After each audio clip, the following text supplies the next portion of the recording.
Hey guys, how are you? Well, look, had a final productive day in Israel.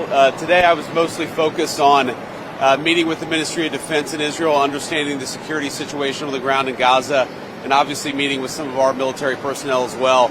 I mean, the whole purpose of this trip was really to try to understand how to make the peace stick, how to move on to phase 2 successfully, and a big part of that is just understanding what would be necessary to police and secure Gaza so that on the one hand, we can provide stability and hopefully some humanitarian assistance to the Gazans, but on the other hand, ensure that Hamas is unable to threaten Israel. So, well, I do, and in fact, not just me, but the entire team. I know Marco's going to arrive in just a couple of hours. Jared Kushner and Steve Witkoff are in Saudi Arabia, and then I believe right now they're actually in the UAE trying to marshal support for the International Security Force. It's very early, but I do think that we've made a lot of progress in understanding what the composition of the ISF would look like and understanding what would be necessary for it to actually be effective, and then just to understand how Central Command is going to work with the troops who are going to actually be on the ground. Again, no American troops on the ground, but American troops supervising and mediating the peace, understanding what that relationship would look like. That's really what I was here to do. I think we did make some progress. I'm going to go back home and continue to work on it. So, Vice President, yeah, go ahead. We'll do. Yeah. The West Bank vote yesterday that took place while you were in the country.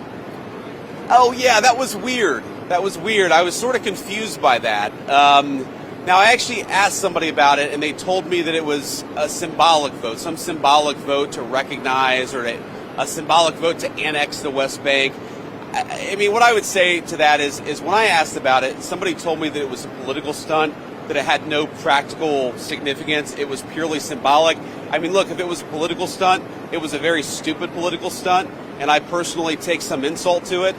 The West Bank is not going to be annexed by Israel. The policy of the Trump administration is that the West Bank will not be annexed by Israel. That will continue to be our policy. And if people want to take symbolic votes, they can do that.